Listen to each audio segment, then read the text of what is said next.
Assalamualaikum warahmatullahi wabarakatuh. Waalaikumsalam warahmatullahi wabarakatuh. Alhamdulillahil jabbaril qahhar, al-azizil ghaffar, khaliqil jannati wan nar. Wassalatu wassalamu ala sayyidina Muhammadinil Mukhtar wa ala alihi wa ashabihil adhar, amma ba'du. Saudara-saudara kaum muslimin rahimakumullah.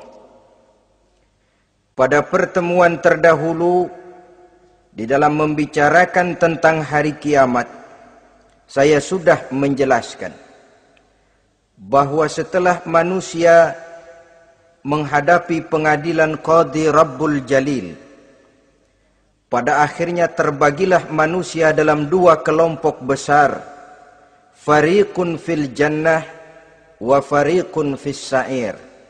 Sekelompok orang masuk ke dalam surga dan segolongan lainnya lagi masuk ke dalam neraka.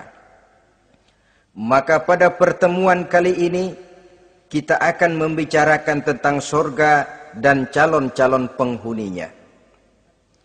Surga dalam Al-Quran selalu disebut dengan kata-kata jannah, yang wujudnya surga itu sesungguhnya merupakan suatu tempat di akhirat nanti, yang di dalam tempat itulah Allah akan memberikan balasan berupa kenikmatan yang tiada terhingga kepada hamba-hambanya yang soleh, yang bentuk kenikmatan itu dijelaskan Allah dalam hadis kursinya, a'dadtu li'ibadiyas salihin ma la aynun ra'at wa la uzunun sami'at wa la khatar ala qalbil bashar.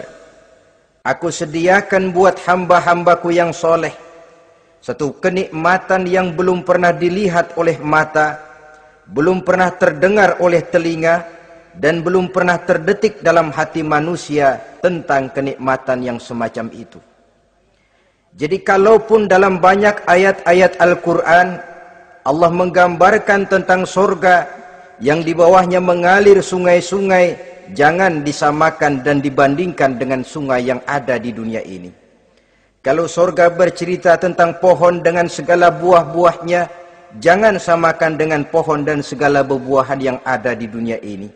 Kalau surga bercerita tentang istana, tentang tempat tidur, tentang permadani dan sebagainya, seluruhnya tidak sama dan tidak bisa disamakan atau dibayangkan dengan yang kita hadapi dalam kehidupan di dunia ini. Di sanalah manusia akan menemukan kehidupan yang hakiki, yang sebenar-benarnya, yang tidak akan pernah berubah untuk selama-lamanya. Adapun kehidupan di dunia ini, boleh saja kita katakan kehidupan yang kamuflase, fata morgana, atau dalam bahasa agama sering disebut dengan kehidupan khayali. Ia berubah, ia bertukar, ia berganti oleh pergeseran masa dan pertukaran waktu. Kita jadi orang kaya di dunia, bagaimanapun kayanya kita, kekayaan itu tidak lain adalah kekayaan khayali namanya. Hari ini dia kaya, besok dia boleh jatuh bangkrut. Tengoklah orang-orang kaya di dunia ini, yang tidak cuma sekedar memperkaya diri untuk dirinya sendiri saja, tapi kadang-kadang sudah mempersiapkan untuk anak-anaknya, untuk cucu-cucunya, untuk iparnya, untuk besannya, pendeknya untuk seluruh keluarganya. Tidak cukup harta cuma untuk 1, 2, 3, bahkan sampai 7 keturunan. Tidak cukup dengan uang miliaran, malah triliunan. Tidak cukup dengan punya tanah yang luas, malah gunung dibeli, laut dibeli, langit pun kalau dijual mau dibeli. Sudah melampaui batas yang dinamakan kewajaran, dihinggapi penyakit rakus bin serakah alias tamak. Lalu menghalalkan segala macam cara untuk mencapai harta, padahal itu tidak lebih dari bayangan khayali. Harta yang banyak itu mampukah menolak penyakit yang hendak datang? Harta yang banyak itu, mampukah menahan tumbuhnya uban selembar di atas rambutnya? Harta yang banyak itu, mampukah mencegah sebuah giginya yang hendak permisi?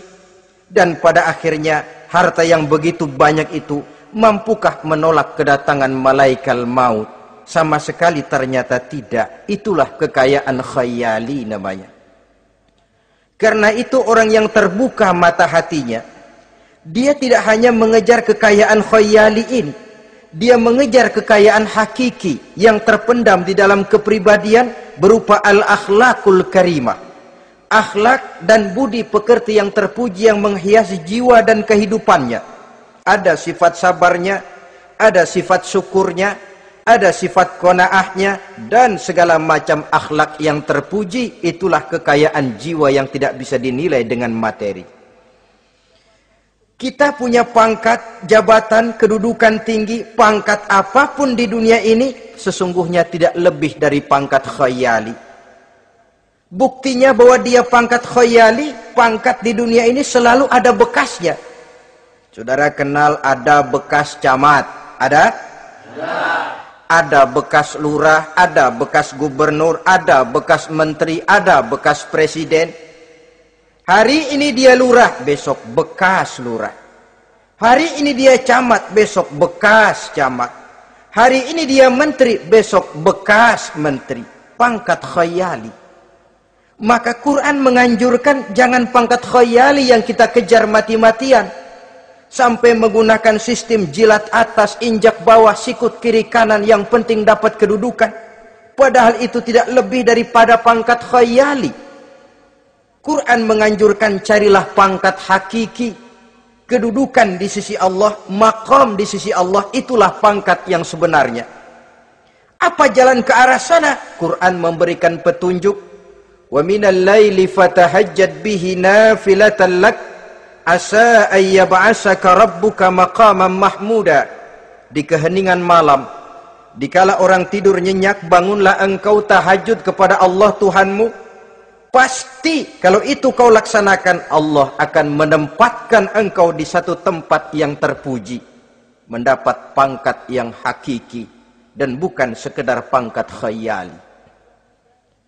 Kita berusia muda, muda kita ini pun muda khayali. Berapa lama kita muda? Hari berubah jadi minggu, minggu bertukar menjadi bulan, bulan pergi datanglah tahun. Pergeseran masa dan pertukaran waktu membuat kita jadi berubah. Kulit yang tadinya kencang jadi lentur dan keriput. Segalanya berubah. Oleh karenanya, pada kehidupan di surga nanti, orang akan menemukan kehidupan yang hakiki, yang tidak akan pernah berubah untuk selama-lamanya. Nah, kita akan mulai dengan menjelaskan bagaimana sebenarnya keadaan surga itu. Pertama, luasnya. Berapa sih luasnya surga? Dengan logika, sekarang ini dunia dihadapi dengan kekhawatiran terhadap peledakan penduduk yang nyaris tidak terkendali. 5 miliar lebih jumlah manusia yang nongkrong di permukaan bumi. Tapi sesungguhnya planet bumi yang kita tinggali ini cuma satu planet kecil dari 9 buah planet yang berada dalam sistem tata surya matahari yang lazimnya kita namakan galaksi. Selain tata surya matahari yang namanya galaksi itu, masih terdapat lagi galaksi-galaksi lain yang dengan sendirinya juga